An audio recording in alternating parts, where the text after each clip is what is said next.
우린 지난주까지 세 번에 걸쳐서 누가복음에서 핵심 주제였던 하나님의 나라에 대하여 다루었고, 누가복음이 또 다른 중요한 이야기가 있다는 사실을 우리는 알고 있습니다.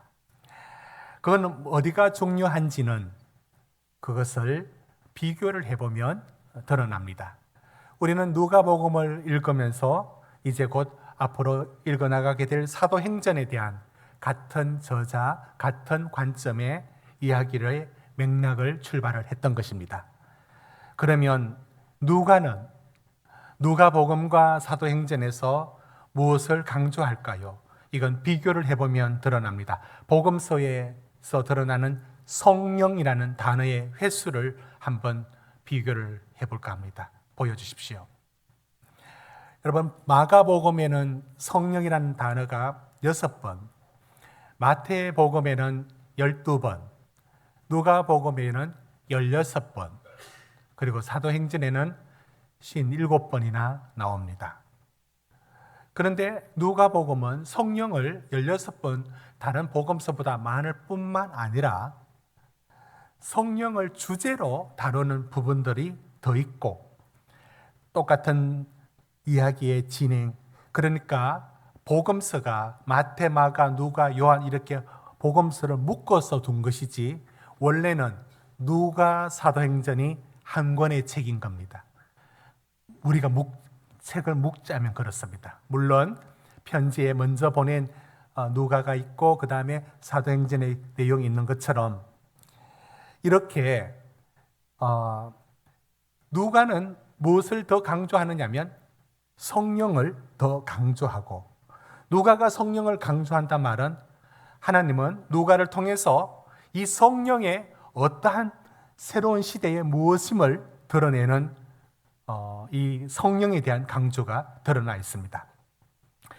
이런 내용들은 여러분 주제 설교인데요, 이 누가복음에 나타난 성령에 대한 관련된 내용들을 쭉쭉 살펴야 되는데 설교에서는 그 방식은 너무 시간이 많이 가지 않겠습니까? 그래서 제가 10가지를 모았습니다. 누가복음에서 성령이 어떤 용례로 사용되는지를 10가지를 모았는데요, 모아보면 대부분 증인의 삶하고 관련이 있습니다. 우리 첫 번째부터 한번 살펴보겠습니다. 예수님의 탄생과 관련되어 등장하는 인물들이 있습니다. 먼저 세례 요한인데, 세례 요한의 아버지와 어머니에 대해서도 이렇게 말합니다. 첫 번째, 사가랴입니다. 세례 요한의 아버지 사가랴를 소개할 때 그는 이렇고 이렇다라고 말하면 좋겠는데, 그에게 중요한 것은 누가는 성령이 충만함을 받았다라는 사실이, 누가는 사가랴의 소개에서 그의 프로필에 다른 내용 넣지 않고 그가 성령이 충만함을 받았다는 것이 더 중요하게 다룹니다. 두 번째, 그의 부인 엘리사벳입니다. 엘리사벳에 대해서도 누가복음 1장 41절은 이렇게 말합니다. 여러분 우리 같이 한번 읽어볼까요? 시작. 엘리사벳이 마리아가 무난함을 들으매 아이가 복중에서 뛰노는지라 엘리사벳이 성령의 충만함을 받아, 동일하게 이 부부 모두 다 성령의 충만함을 받았다는 사람의 이 특징으로 그 사람들을 소개를 하고 있습니다. 그리고 중요한 세례 요한입니다. 세 번째, 여러분 세례 요한은 이제 누가복음에서 세례 요한은 앞에 어떤 선지자들보다도 더 뛰어나다, 훌륭하다 이렇게 말하면서 세례 요한의 위치를 상당히 높이는데, 왜 그런가 하면 앞의 시대와 이제 달라지는 시대의 중간에 교량 역할을 하는 사람이 세례 요한입니다. 세례 요한에 대해서도 말할 때 성령의 충만함을 받았다는 것이 다른 어떤 내용보다도 누가는 그게 중요했습니다. 그런가 하면 이제 예수님의 모친 마리아도 마찬가지입니다. 마리아에게 일어난 일들, 예수님의 탄생과 관련돼서 모든 일들은 무엇과 관련이 있다라고 말을 하느냐면, 천사가 대답하여 이르되 성령이 내게 임하시고 지극히 높으신 이의 능력, 곧 성령의 능력이 너를 덮으시리니 보십시오. 모두 다 성령에 의하여 일하고 있음을 드러내고 있습니다. 다음, 그런가 하면 예수님의 오심의 그 증인으로서의 드러나는 사람들 중에 시몬도 마찬가지입니다. 시몬도 자신은 성령의 지시를 받았고 성령의 감동을 받아서 그 아기 예수를 축복하고 그의 미래를 예언합니다. 이 모든 일에 성령이 일했다는 게 누가는 매우 중요하다고 여깁니다. 그리고 세례 요한은 예수님에 대해서 이렇게 말합니다. 다음, 불과 성령으로 나는 물로 너희에게 세례를 베풀거니와 나보다 능력이 많으신 내가 오시나니 나는 그의 신발끈을 풀기도 감당하지 못하겠노라. 그는 성령과 불로. 여러분, 세례 요한은 우리는 이 내용들을 그랬구나 이렇게 말하는데 세례 요한은 저 메시지가 너무 중요한 메시지입니다. 나는 물로 세례 주는 일밖에 못한다. 그러나 내 뒤에 오시는 이는 성령으로 세례 준다. 그게 불이 붙죠. 그래서 불성령, 성령의 불세례를 말하느냐 뭐 여러 가지 논의가 있지만 저건 사실은 불은 정결하게 태우는 역할이거든요. 세례가 곧 정결하게 하는 것입니다. 그러니까 성령으로 세례 준다 말이 성령과 불, 이 의미가 같이 들어 있습니다. 지금 나중에 요엘서에 그 종말론하고 관련이 있는데요. 아무튼 여기서도 세례 요한의 핵심 메시지가 뭐냐면 나는 물이라는 것으로 여러분 앞에 내가 할 수 있는 것은 이게 베풀 수 있는 세례가 전부다. 그런데 내 뒤에 오시는 일은 성령으로 불러서 하신다. 이게 중요한 메시지였던 겁니다. 여러분, 저 말씀을 중심으로 그 다음 구절부터 살펴보면 성령과 불로서 온다라고 했지 않습니까? 저게 어떤 말로 연결이 되느냐면 그 불이란 말이 뒤에 17절에 보면은 쭉저기는 꺼지지 않는 불이 태우리라. 이 종말적인 이야기하고 관련이 있습니다. 자, 저게 어떻게 연결되는가를 한번 보겠습니다. 다음, 사도행전 2장 17절, 18절에 보시면 똑같은 저자인 누가는 요엘서의 말씀을 굉장히 앞에 읽었던 성령과 불과 성령이라는 저 말씀이 사도행전에 그대로 연결됩니다. 여러분 한번 보십시오. 오늘 메시지의 중요한 구절입니다. 우리 같이 읽습니다. 시작. 하나님이 말씀하시기를 말세에 내가 내 영을 모든 육체에 부어 주리니 너희가 자녀들은 너희의 젊은이들은 환상을 보고 너희 늙은이들은 꿈을 꾸리라. 그때 내가 내 영을 내 남종과 여종들에게 부어 주리니 그들이 예언할 것이요. 누가는 성령이 무슨 역할을 하느냐 하면은 내 뒤에 세례 요한이 말하기를 내 뒤에 오시는 이는 불과 성령으로 성령과 불로라고 했죠. 저게 바로 요엘서가 일찍이 말했는데 여러분 말세는 언제가 말세입니까? 말세. 우리는 예수님이 오시는 그때부터 이제 말세입니다. 그런데 내가 그때 내 영을 모든 육체에 부어준다. 전에 없었던 것이었어요. 이제 새로운 시대에는 영을 모두에게 준다는 거예요. 그래서 8절 보시면 내 영을 남종과 여종들에게 줄 것이다라고 말합니다. 새로운 시대는 성령이 모든 사람에게 들어가는 시대가 올 것이다. 그게 요일스가 말했고 누가는 여기에 주목을 하고 있습니다. 이게 바로 세례 요한을 부각시키면서 앞선 시대하고 전혀 다른 메시아가 오는 예수님의 시대는 성령이 일하는 시대가 될 것이다 라는 것을 누가는 굉장히 흥분한 마음으로 우리에게 알려줍니다. 저걸 사도행전에서는 베드로라는 사람이 나오는데요. 다음 보시면 여러분 베드로는 누구보다도 유대인들만이 구원을 얻는다는 생각으로 철저했습니다. 선민 사상이. 그런데 하나님이 그에게 이런 환상을 보여줍니다. 보자기가 있는데 하늘에서 내려오면서 거기에는 여러 동물들이 들어 있습니다.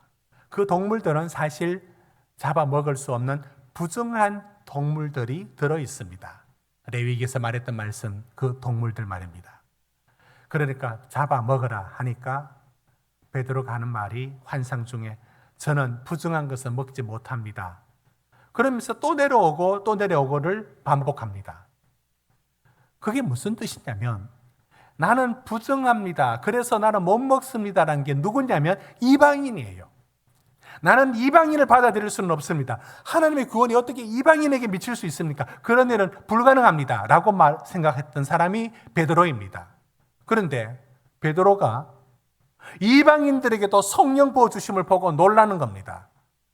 다음 절. 어떻게 놀라는가? 그래서 말합니다.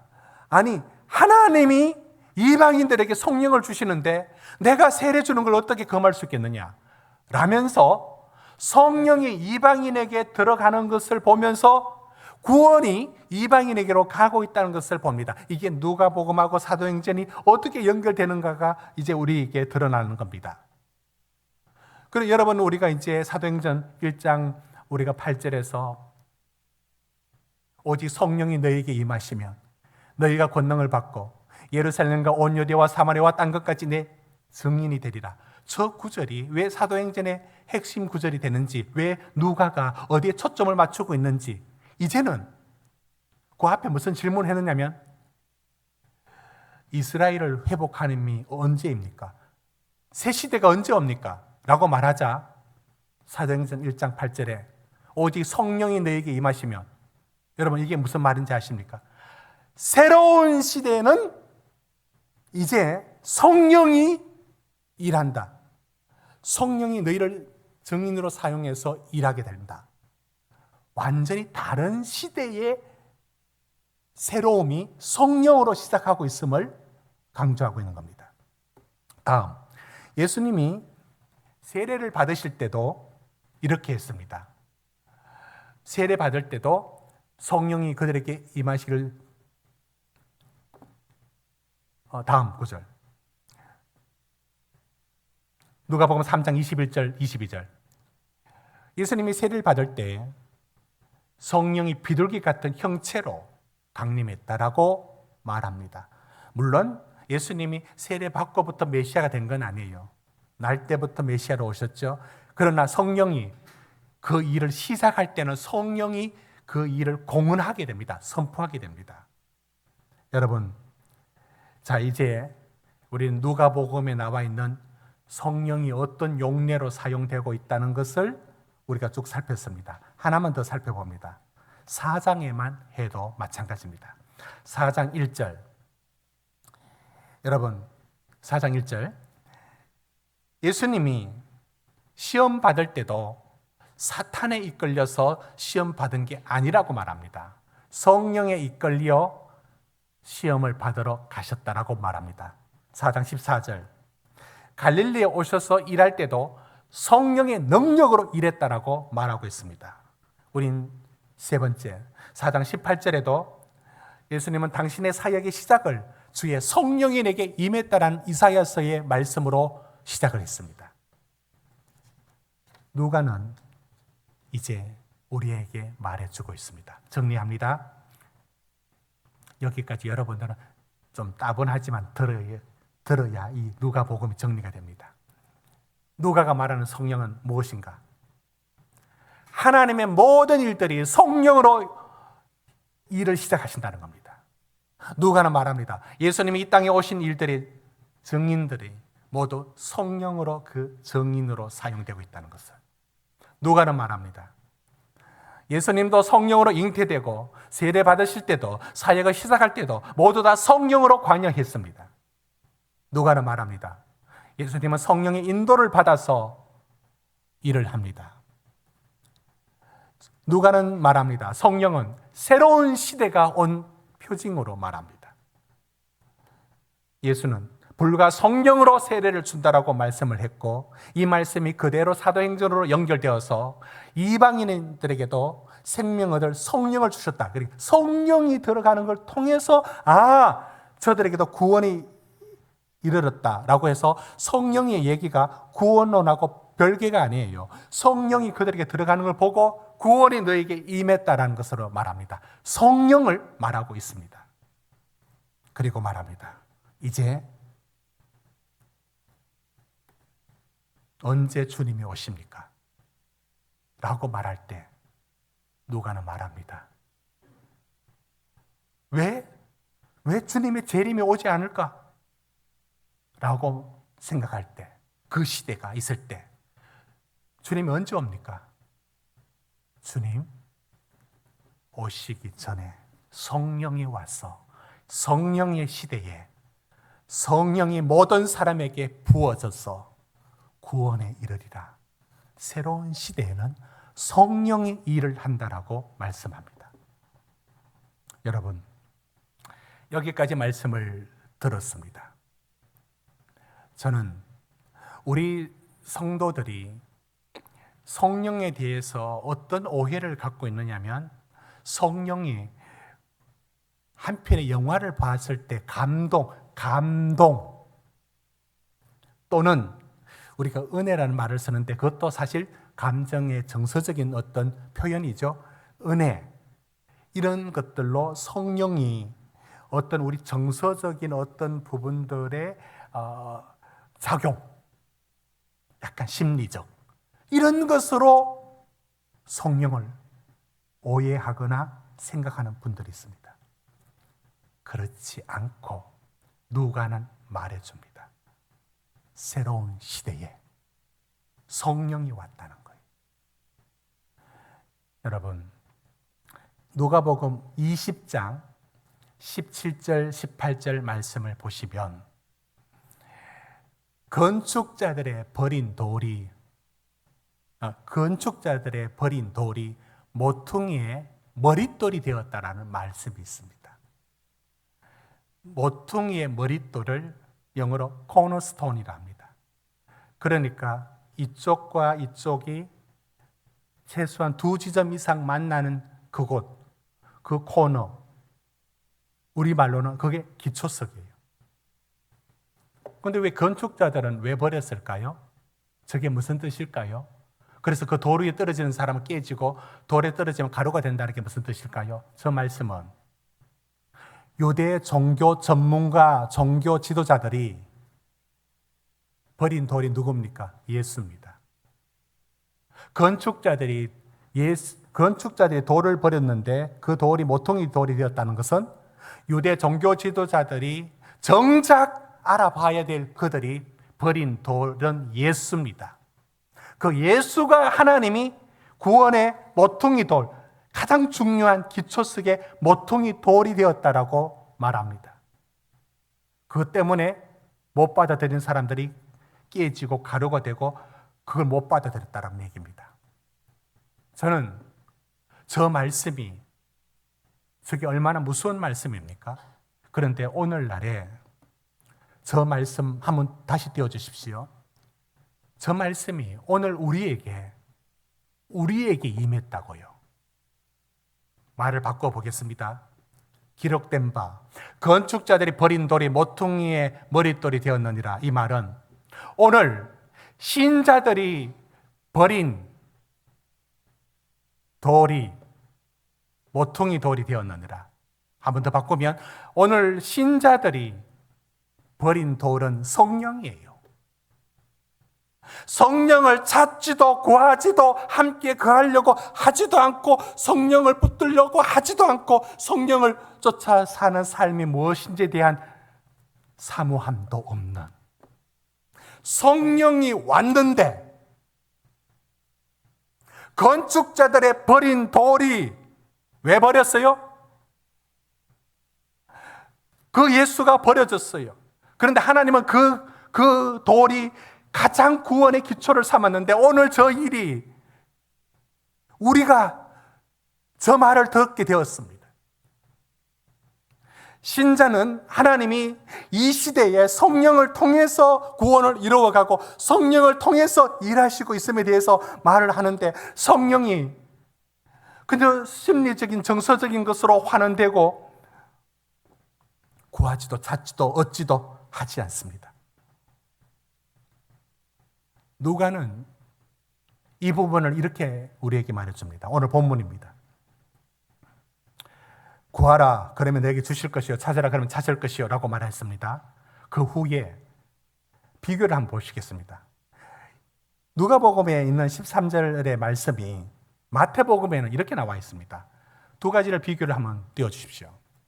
마태복음에는 너희가 악한 자라도 좋은 것으로 자식에게 줄 알거든 하물며 하늘에 계신 너희 아버지께서 구하는 자에게 좋은 것으로 주시지 않겠느냐.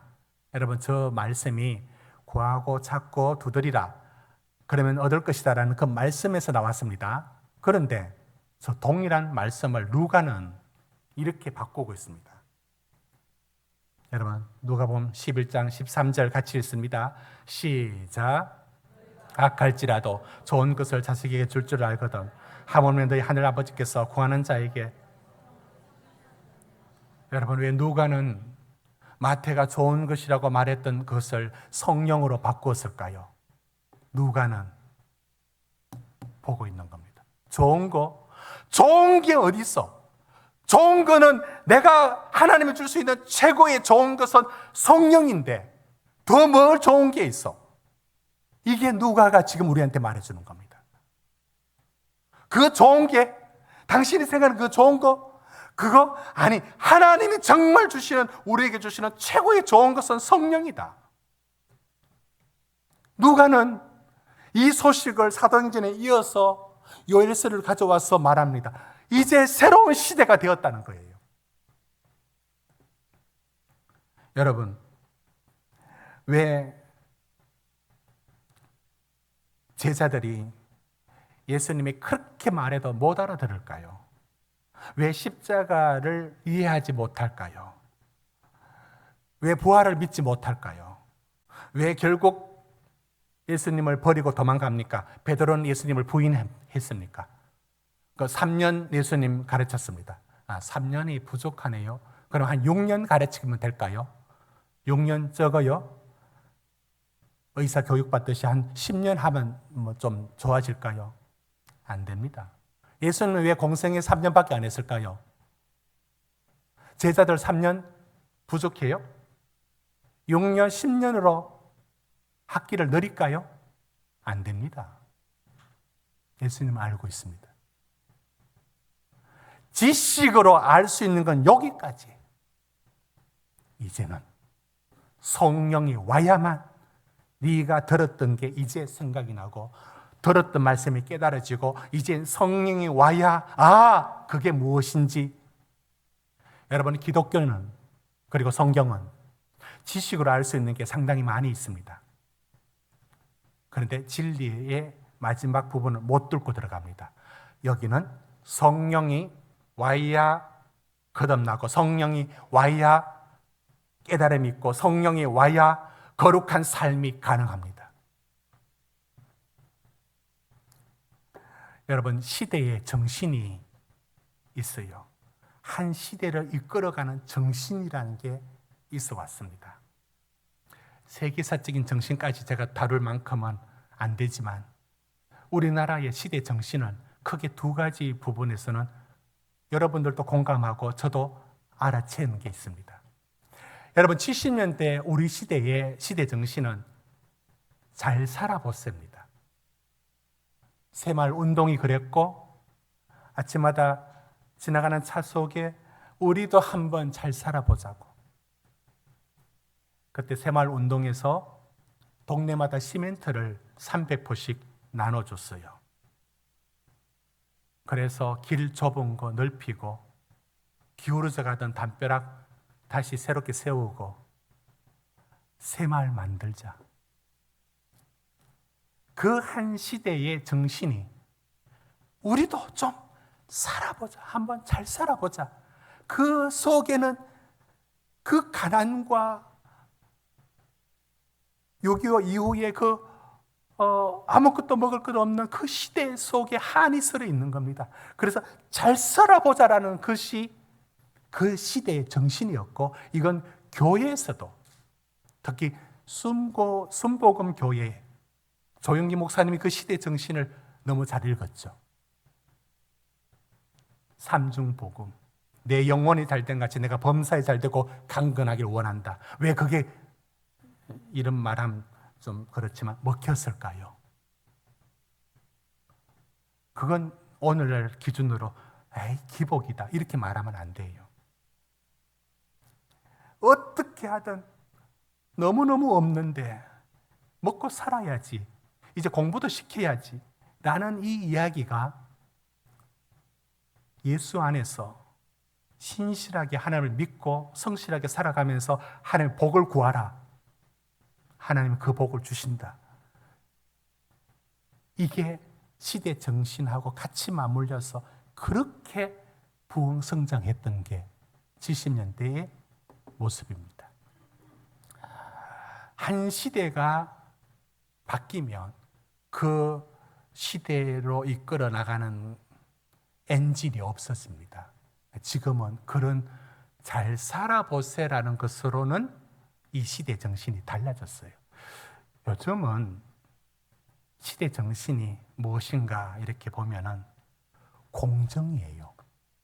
공정. 왜 공정이라고 말을 할 수 있느냐면 우리는 나보다 실력이 좋은 사람이 앞서고 상을 받고 승진하고 받아들여요. 누구도 말하지 않습니다.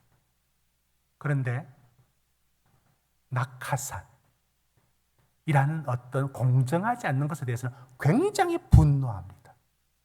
이게 시대의 정신이 되었습니다. 제가 2주 전에 가장 복잡한 시간에 강남 역삼역에 이렇게 갈 일이 있었습니다. 괜히 차를 가져가서 2시간이나 차가 막혀서 겨우 왔어요. 그런데 가는 내내 본 장면이 뭐냐면 도로변에 50m, 긴 거는 50m 넘게 줄을 서 있는 겁니다. 무슨 줄이지? 몰랐어요. 버스를 기다리는데 선착순으로 온 대로 줄을 씁니다. 선착순도 공정이에요. 먼저 온 사람이 먼저 타야 되는데 먼저 오지 않는 사람이 타면 그건 공정하지 않는 거예요. 이제 이 부분은 우리 시대의 정신이 되었습니다. 그걸 이제 가르칠 필요도 없을 만큼 우리는 이 공정에 대해서 굉장한 시대 정신이 되었습니다. 여러분, 방탄소년단 그 BTS가 왜 7명이 다 군 복무를 하고 있죠? 왜 할까요? 아주 성실하고 그래서 하고 있다고 보십니까? 전혀 그렇지 않다고 봅니다. BTS가 훌륭한 인격을 갖춘 하나도 동네에 있는 우리 애들하고 하나도 한 장도 차이 없는 똑같은 수준의 아이들입니다. 근데 왜 군복무를 다 하나같이 할까요? 안 하고 못 배깁니다. 우리 시대가 아무리 뛰어나도 공정, 왜 당신은 왜 안 가? 이거 못 이깁니다. 그걸 알아챘기 때문에 다 군복무 어떤 식으로든지 하고 있습니다. 우리 시대의 정신은 공정입니다. 공정을 이길 만한 어떤 가치는 없습니다. 그래서 제일 싫어하는 말이 내로남불. 왜? 공정하지 않으니까. 여러분, 이제 북한을 보는 우리의 시선이 옛날하고 달라졌어요. 전에는 반공으로 교육을 받아서 북한을 봤습니다. 반공, 공산주의에 대한 반대로. 지금은 반공 교육을 옛날하고 달라져야 돼요. 얼마 전에 북한 자강도 쪽에 수해로 수천 명이 수세를 입었고, 그럼 김정은이가 뭘 했느냐? 예민한 그 정치를 한다면서 그걸 방문하고 그 아이들 뭘 먹이는 얘기가 나와요. 바짝 마른 아이 옆에 퉁퉁한 정은이가 앉아서 이렇게 뭐 있으니까 그 아이가 자기 먹을 우유를 받은 것을 그 김정은이한테 주고 있더라고요. 우리는 이런 걸 보면서 뭘 느끼느냐면 옛날식의 반공 교육이 이제는 그렇게 접근할 필요가 없어요. 우리는 딱 봐도 공정하지 않다는 그 새파랗게 젊은 놈이 나이 많은 장성 앞에서 담배를, 그것도 줄담배를 꼬라 물고 있으면서 권력을 행사하는 저 모습이 우리 사회가 바라볼 때는 반공교육 안에도 근본적으로 틀렸다는 느낌이 확 오거든. 저건 아니야. 굶주려 저 바짝 있는 시골의 아이들을 평양에 아파트에 이거 뭐 이주시켜가지고 뭐 한다. 이 모든 일들에 대해서 우리가 보는 시선은 북한 사회의 어떤 반공 교육으로 어떤 관점으로 보는 게 아니라 너무나 공정이 없는, 그리고 공정이 없는 곳의 핵심 김정은, 이 자체가 우리는 마음에 안 들어 합니다. 우리 시대의 정신은 공정이에요. 새마을 운동이 그랬고, 여러분, 그런데 누가는 우리한테 새로운 얘기를 하고 있습니다. 어떤 정신이 아니라 성령이 왔다는 거예요. 성령이 왔다는 거예요. 누가는 굉장히 흥분한 목소리로 말합니다. 이제는 이 성령을 모두에게 준다는 거예요. 그리고 이방인에게 성령이 들어가는 걸 보고 놀랍니다. 성령으로 탄생부터 모든 증인들은 성령으로 얘기하고 있습니다. 누가는 한마디로 이렇게 말합니다. 새로운 시대가 왔다. 주님이 언제 오느냐고요?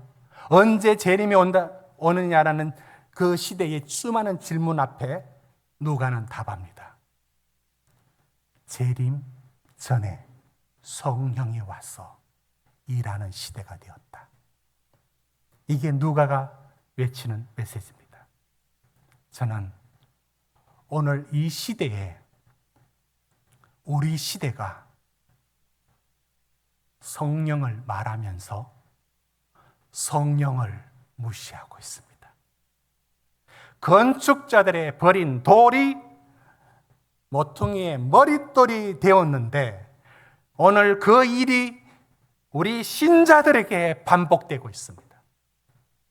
성령이 왔어 넘어지고 쓰러지는 우리에게 보혜사 성령이 내가 너와 함께 할 것이라는 성령이 왔다는 소식을 누가는 최고의 선물로 우리에게 알려주는데 우리는 성령을 쫓아 살거나 구하거나 사모하거나 그 충만함에 대한 도전이 마음이 없습니다.